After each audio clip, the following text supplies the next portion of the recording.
Hello, everyone. If you're just signing on, my name is Claire. Just in case we haven't met, I'm going to be inviting my colleague Paula here in just a moment. We're going to talk about our yoga and pelvic floor workshop that's coming up. So, just one moment while we connect.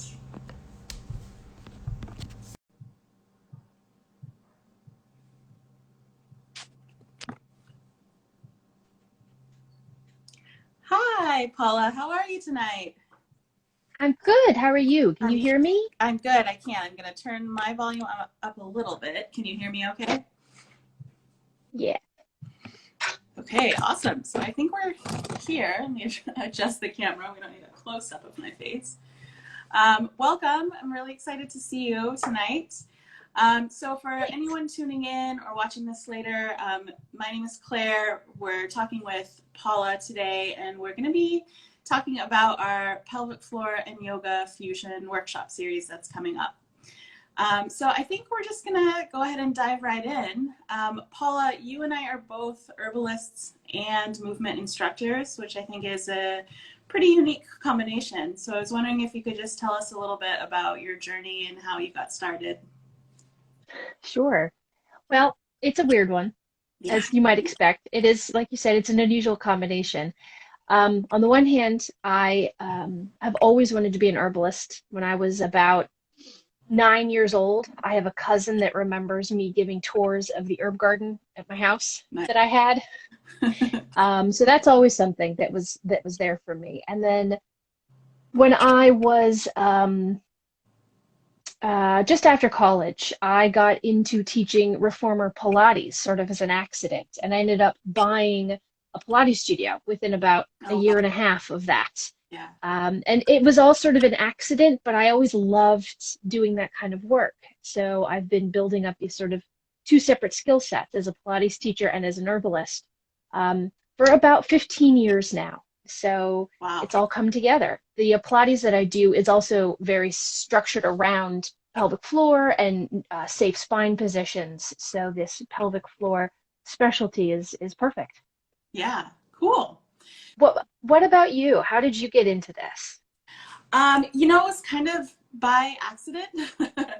um, so it started with yoga for me. I just happened to be joining a couple of friends for a class in downtown Boston. We went, I fell in love with it immediately.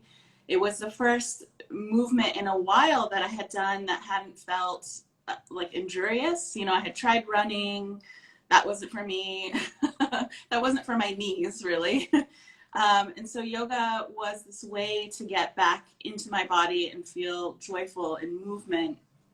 And during that same time, I was dealing with my own kind of health issues, some IBS stuff, some other stuff going on. And once I started practicing yoga, I started to feel a little bit better in my body. And that gave me the kind of drive to explore other ways to heal my body. And that led me to herbalism. Um, so it just kind of has come full circle now. And now I practice and teach both, which has been really a dream come true. Awesome. Do you practice them together? Like, do your yoga students get herbal stuff? Like, is it all blended, or do you really keep them separate? Sometimes they're together, sometimes they're separate. It really depends on the situation. I do teach some public classes with the local studio. Wanted to say yoga studio. I don't know what that meant. But a local studio here in Boston. I do teach just some public yoga classes, but then, you know, people find each other. And I have found a lot of clients who are interested in a really holistic approach. And so we do some movement, we do some herbs, we do lots of other things. So it really just depends on the person and what they need. Yeah. Awesome. How about you? Do you get to combine both sometimes? Um, in person, not usually. I Mhm. teach reformer Pilates, so it's equipment heavy, and heavy equipment. They're Yeah. big machines. So when I teach the reformer classes, I have 3 days a week I teach reformer outside of Philly. That's where I am. That's strict, just like movement stuff. But I do work in a lot of pelvic floor things and talk a lot about herbal things, but it's not formal. And I have also developed a DIY herbalism program that I taught in person.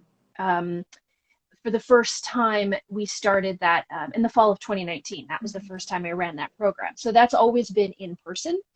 And now online, I've done blended work with movement, with pelvic floor stuff, with herbalism. Mhm. Sort of like, for me, the movement is sort of the exterior stuff and the herbalism is the interior stuff. And they're both absolutely integrated and necessary.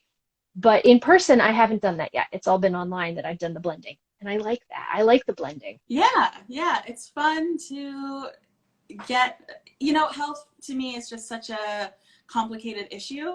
There's so many moving parts, and so it's really fun to kind of get to mix and match all the different parts depending on what people need. Yeah. Yeah. Yeah. Yeah. Yeah. Um, so you and I are going to do this pelvic floor exercise and yoga fusion program, and I feel like, I've been talking to people about it, and they're like, what does that mean? Pelvic floor yoga fusion. What does that really mean? And so I was wondering if you could talk a little bit more about just a little bit about the pelvic floor exercises and what you hope that people will gain from taking this workshop series. What kind of results would Sure. they hope to see? Yeah, absolutely. That's a good question. And I think for people that have asked that question, it's a big question. Because there's a lot of confusion's not the right word, but there's just a lot of under education about like what the heck the pelvic floor is. In fact, a yoga friend of mine just recently said to me, the pelvic floor is really the Bermuda Triangle of yoga. Because it's this big mysterious, like it's there, it's important, and we might get lost if we venture in. So the pelvic floor exercises that I teach are it comes from a whole body approach, which means I'm not going to have you doing Kegels or Kegels, depending on how you pronounce Yeah, it. Not to say that they don't work. They can, sure. but they don't work for everybody. It's not an across the board thing. And it's also not an across the board um, perfect answer too. So the Kegel exercises for tightening and strengthening, but oftentimes because of the way we live, our pelvic floors are too tight to begin with. Yeah.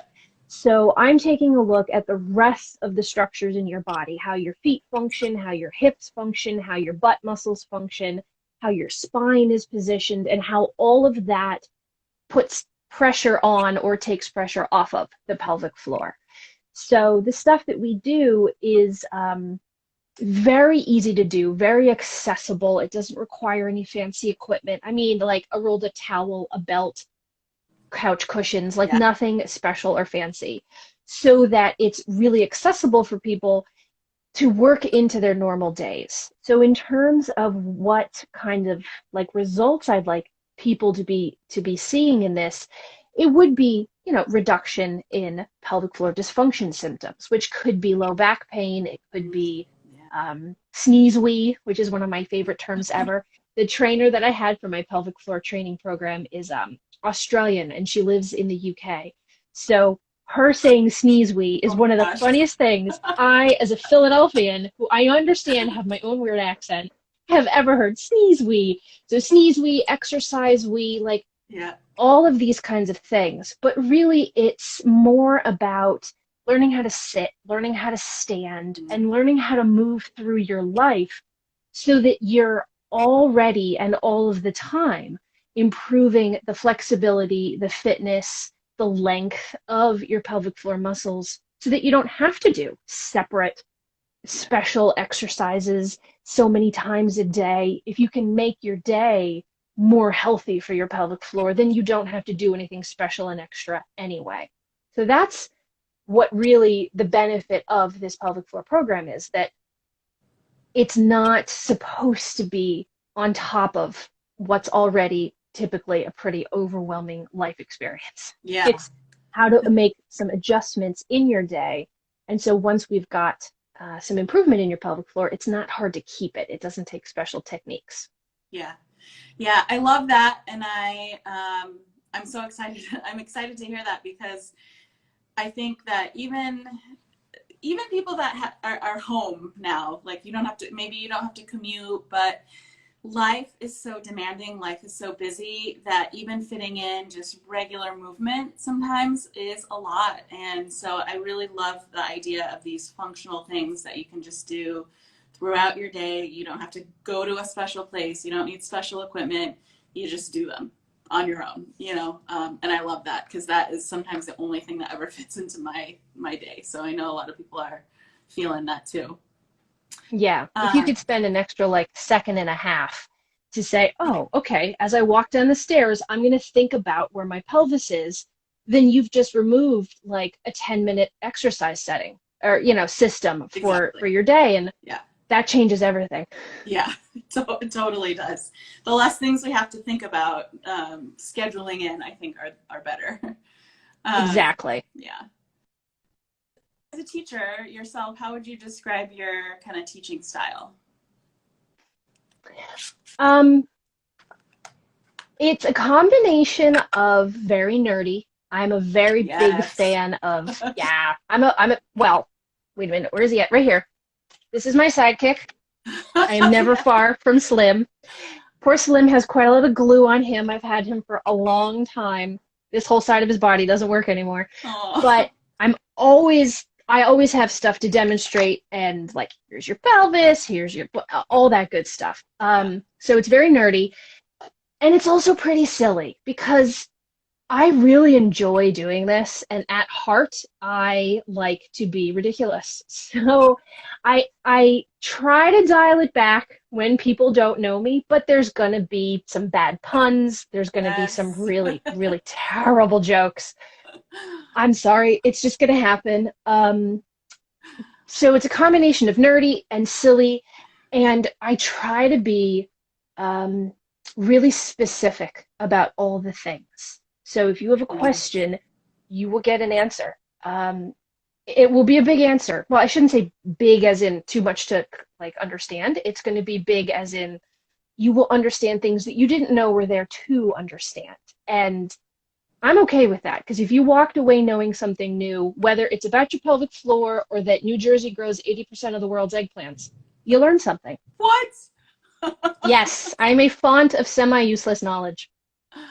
I'm a huge fan of useless knowledge, and I'm also a huge fan of bad puns, but I did not know that about eggplants. Why? Do you know why? Not to get off topic, but No, I have to know now. I don't know why, and I'm afraid to find out because I'm pretty sure that's a rabbit hole that I won't come out of for a while. Yeah, So, personal boundaries, I have to stop somewhere. sounds good. Yeah. I'm gonna make a note though, because now I feel like I have to know. So if I figure it out, we'll share it. We'll share it with everyone. So, tune in to our first class There you go. next Monday night so that we can tell you why New Jersey grows most of the world's Yes. eggplants. That'll be the key. We'll start off with that, so we won't keep you waiting. Inquiring minds need to know, Yeah. which is a good point. The program that Claire and I are teaching starts next week, next Monday, the 16th. We are holding class at 6 p.m. Eastern, which might be too late for some people, might be too early for some people, depending on time zones. But that's what we settled on. And we are going to be recording Yeah. our classes so that if there's one that you can't make, everybody's going to have access to the recordings as well. Yeah, and I just recently learned, probably people already know this, but you can record the teachers and not the participants. So if participants are uncomfortable with their videos being shared, then we won't share them. We'll just record ourselves. So just Cool a beans. little thing for privacy. Yeah. Yeah, absolutely. Now, like I said, I do like being ridiculous, but I'm not going to put you in ridiculous positions. Yeah. We'll save that for happy baby pose in yoga, which is one of my favorites. Yeah. We'll definitely get there. Awesome. One thing that I wanted to make sure that we mentioned tonight is that the program that Claire and I are teaching is, I don't know, what is it, 13 weeks long? Yes, 13 weeks 13 long. weeks. Yeah. So what we're going to do is I'm going to teach the first week a handful of these pelvic exercises.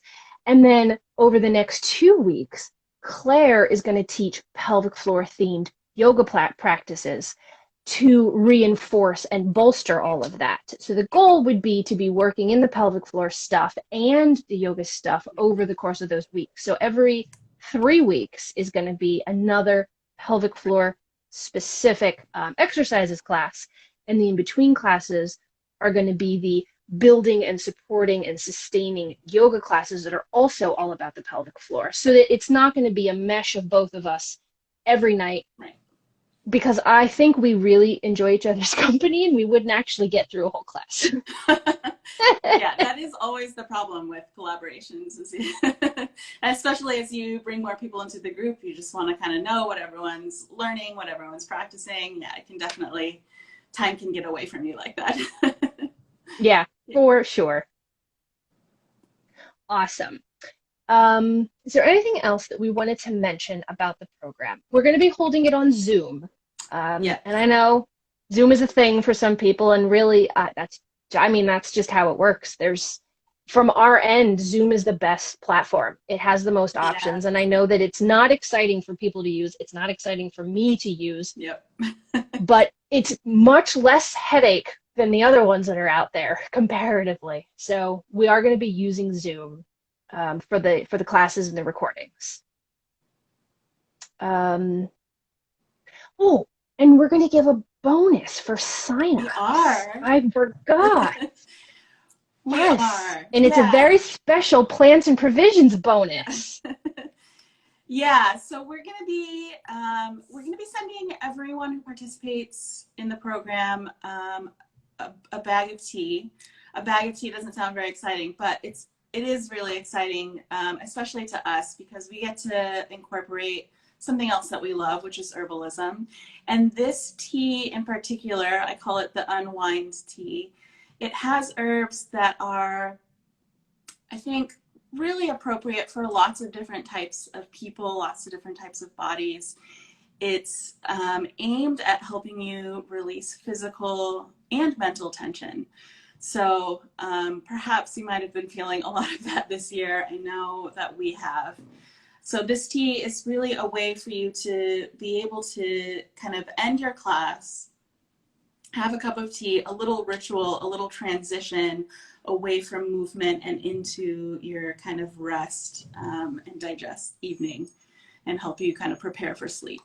Sometimes, Paula and I talked about earlier, sometimes movement can be really invigorating, even if it's light movement, even if it's not cardio specific kind of movement. It can still be really awakening and make people feel really alert. And so especially since we scheduled this class for evenings, we want people to be able to come down from that and be able to enjoy their evening and sleep well and all of that. Sleep is so useful. Everyone will get that tea that participates in the program. And what Claire hasn't really clarified is that she makes the tea. I do make the tea. It's her own special, it's the Unwind blend, It correct? is the Unwind, yeah. Yes, so it's her own special blend coming from her apothecary in honor of us both being herbalists. We're gonna let you have that little bit of tea ritual to go along with the movement ritual, which we're both really happy about. Yeah, exactly. So that's exciting. Yeah, a little bonus for everyone. So how do people find out and join our program? That's a great question. So you can head to my website. It's plantsandprovisions.com. And then it'll be in the apothecary.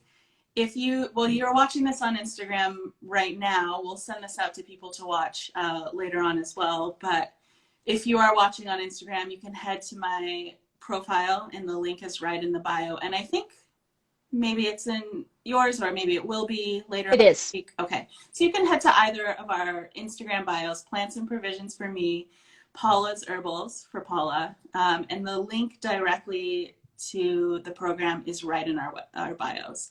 If you're watching this at a later date, or you're not watching it on Instagram, then just plantsandprovisions.com, click on the apothecary, and it's the very first item that pops up in the apothecary. So right at the top, you should be able to find it really easily. Wonderful. And if you're already a subscriber of mine and get to my website, it's also within my events page. So I'm paulasherbals.com. Nice. Perfect.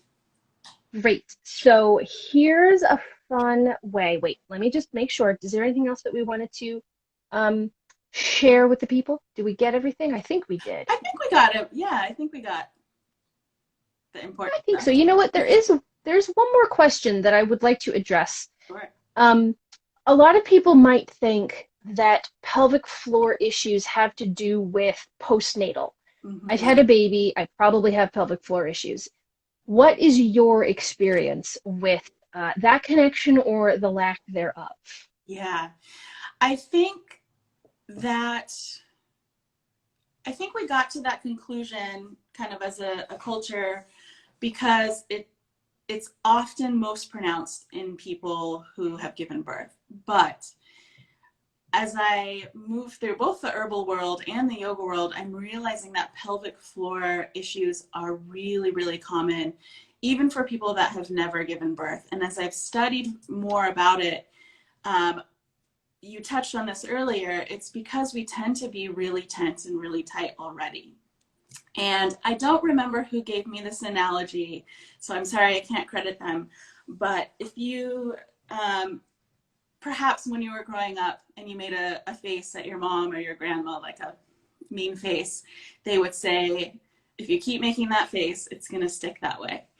And that's kind of the way that we've developed all of these pelvic floor issues. And it's a lot of it comes just from the way that we set up our society. We sit for everything. I'm sitting right now as we talk.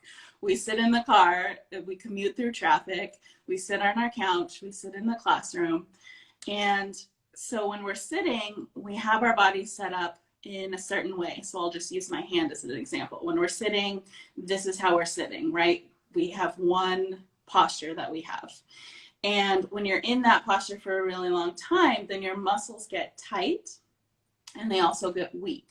So when you try to then move your hand like this, it's really difficult to do that, or move your fingers back. It's really difficult to do that because we're sitting in that position so long that our face or our body has stuck that way.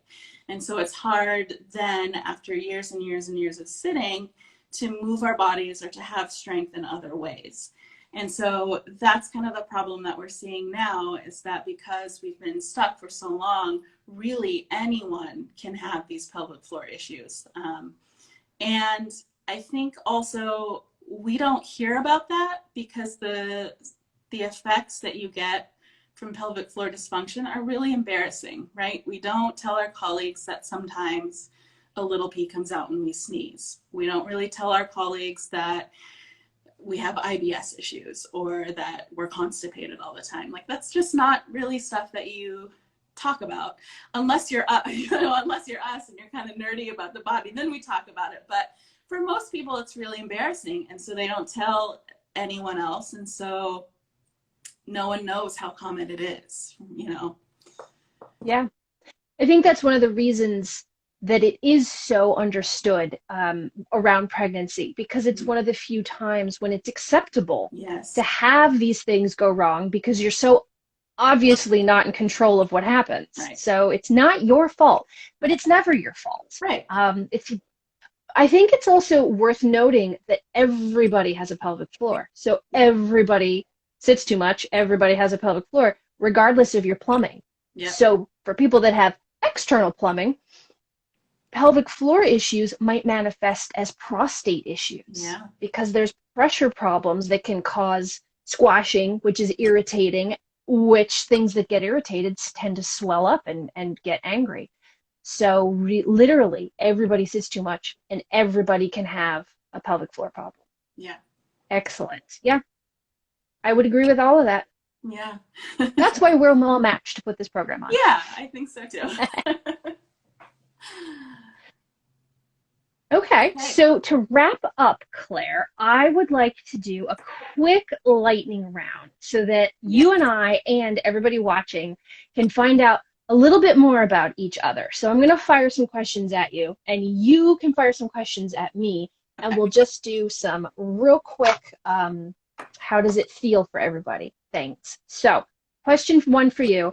What's your favorite kind of apple? Pie. That's a good answer. I do not like raw apples, but put them in a pie, I'm there. Oh, that's fantastic. I think mine is an heirloom variety called a wine sap. It's really tart and it has a really hard skin, so it's a workout to eat it. It's fantastic. That's great. It's good for your jaw. Very much. Okay, I got one for you. Are you a night owl or a morning person? Morning. 100% morning person. Yeah, me too. There's just something so beautiful about the kind of calm and quiet in the morning. I love it. I don't necessarily like getting up. I just like being up. Yeah. All right. Coffee, tea, or something else? This is a hard one for me. This is supposed to be a lightning round fast answer, but I just can't do it. So I love coffee, but caffeine is not really a friend of mine. So I'll go for decaf coffee or chicory. Otherwise, tea. I'm pretty much an all hot beverages uncaffeinated person. Yeah. That's a good way to go. Occasional caffeine, but that's not a good idea. I stick to the ceiling. Yeah, me too. Yeah. Okay, pen or pencil? Pen and scribble. Pen and scratch it out. Yeah. In fact, I keep this right by my desk. Oh, awesome. Yeah. I'm a nerd. I'm also pen. I cannot stand when pencils are dull, and I never have a pencil sharpener, so I'm pen 100%. And people that have lived or worked with me in the past can attest to the fact that I am a pen stealer. I don't mean to do it, but if there's a pen and I need to jot something down, that pen is going in my pockets. So I always have lots of pens. Definitely a pen person. Nice. Word games or trivia games? Word games for sure. I'm the worst at trivia, but in a minute. And I'm the opposite. Oh, that's interesting. In a minute, I'm going to be good at eggplant trivia. So ask me next week. My brain does not like word games, but trivia, yeah, I'm all over it. It's amazing. What's your sign? I'm a Virgo, and my moon sign is Capricorn. I'm a Virgo also. Earth sign. Imagine that, to herbalist. My moon sign is Scorpio. Okay. So earth and fire. Very nice. Yeah. I'm cold and dry all the way, and yet ridiculous. I don't understand where it comes from. Yeah, that's interesting. I'm hot and dry. So funny. Rain or snow?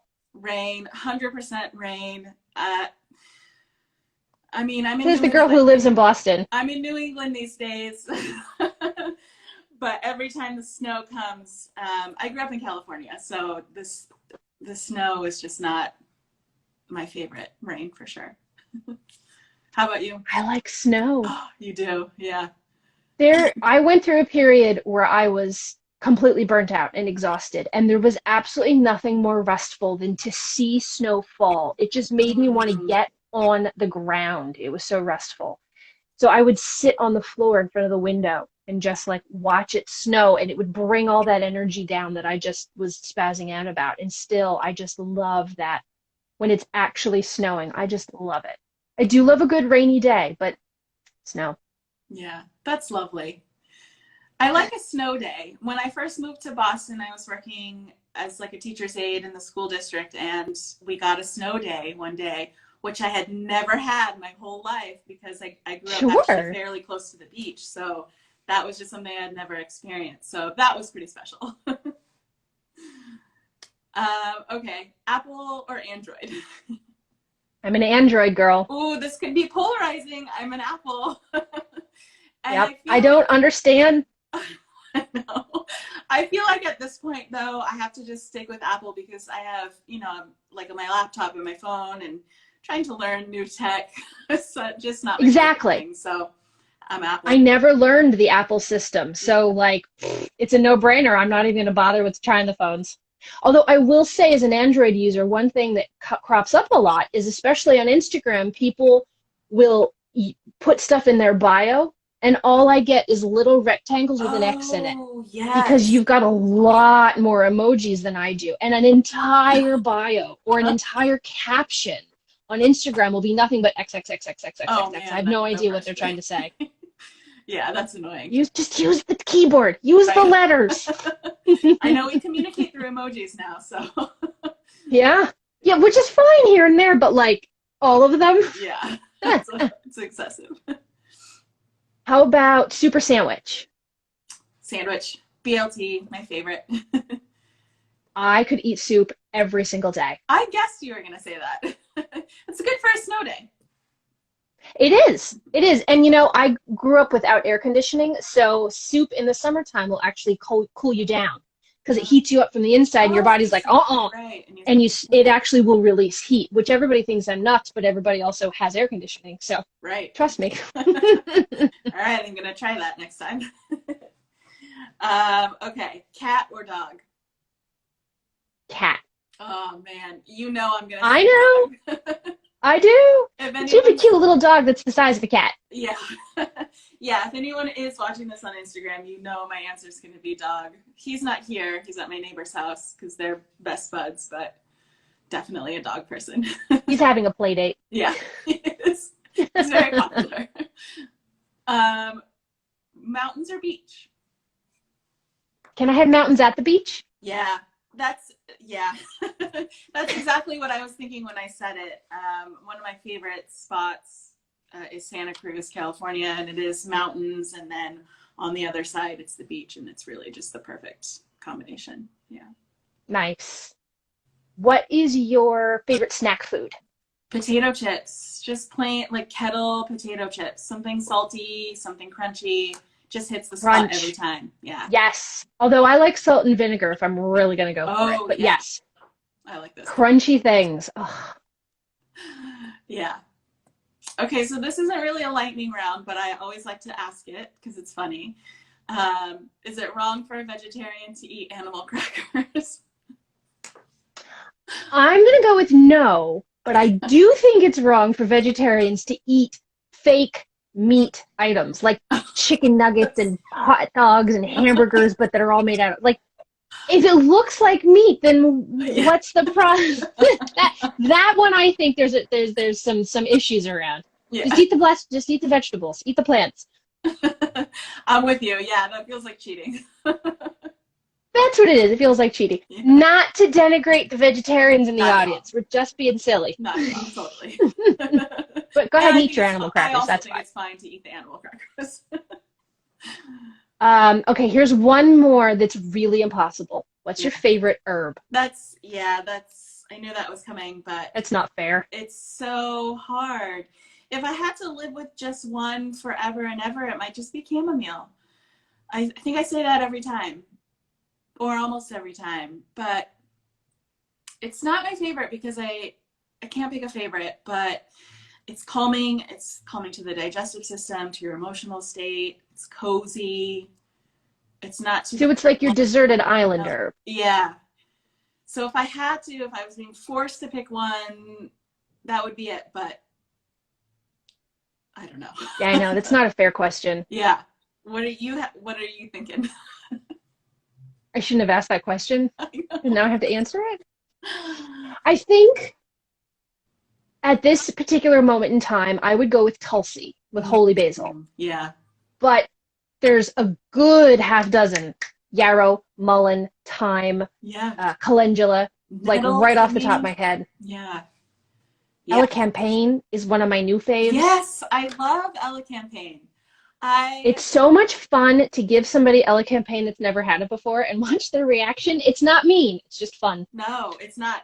It's not mean. And I had teachers that said, if you don't like the taste, because it's quite bitter, to take a shot of it every half hour or every hour. And so I've been telling people to do that because they're like, there's no way I'm drinking a cup of this. But after the first few shots, they're like, I had to stand at the sink. It was making me cough. It did everything I wanted it to, but I didn't know it was going to be so powerful. And I love hearing that feedback, especially for something that, when people taste it, they're like, no, I'm not going to take that. It's for people that have never tasted elecampane, it's this very odd mixture, and I usually describe it as menthol in your lungs. Yeah. It's a root, but there's something effervescent and mentholy that comes Yeah. out of your lungs. Yep. But it's a root and it's bitter. It's very strange, and It's, it will expel. it's yeah, it's definitely an acquired taste, but doing it in the shot, in one shot, like anyone can drink that amount of something. So I think that's a good way to approach it. Yeah, Yeah. absolutely. Okay, so my last question, because I always ask, is favorite ice cream. Okay, so I think my favorite ice cream is one that I can't get anymore. But I grew up in the coal region in Pennsylvania, and we had an ice cream that was called bittersweet.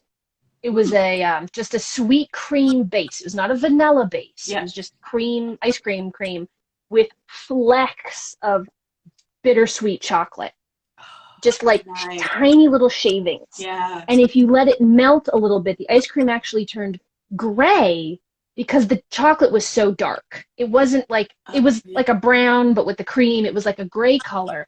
Yeah. And it was just delicious. But I haven't had it in probably 25 years. Um, there's also another weird flavor in Pennsylvania called tea berry, which, if Ooh. you've ever had a chance, it's pink. It tastes like old-fashioned bubble gum.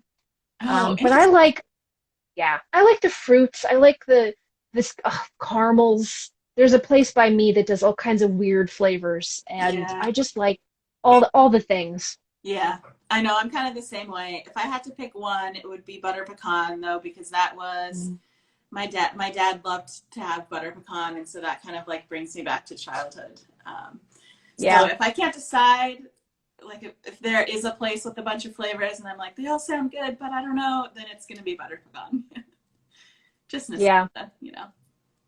that's good. Yeah. Excellent. Okay. Is there? Well, I know I people think have been. we've covered all the goods. I Yeah, didn't mean people to have been interrupt you. in and out, but I didn't see any questions come up. So I think maybe we covered everything I think that we need to cover. I think so. And you're right, I didn't see any questions come up either. So if people do have questions, feel free to DM either of us on this thing, what's it called, Instagram, or reach out to us via our websites. Our emails are on there, Yeah. and we're happy to answer questions. The program that we're teaching together starts next Monday evening, and so we're going to be open for signups through noon next Monday Eastern time. Until we fill the class. Yes. So whichever comes first, we're capping it at 5 people so that we can have a nice small group and be able to see people when we're doing things on the Zoom when we need to make sure that you're in the right positions. Yeah. So courses start Monday, and we're signing up through Monday midday Eastern time. All right. Thank you so much, Paula, for joining me today. This was really fun. It Um, was a lot of fun, and it was nice to get to know you more. yeah, Thank you you. too. This is the first live that I've done with someone else, so I'm glad that we didn't hit any tech bumps and it was just fun. No, it worked out great. All right. I think we will part for now. We'll talk soon. And all of you that are watching, again, just let us know if you have any questions. We would love to chat with you about it. Until next time, bye. Bye, everybody.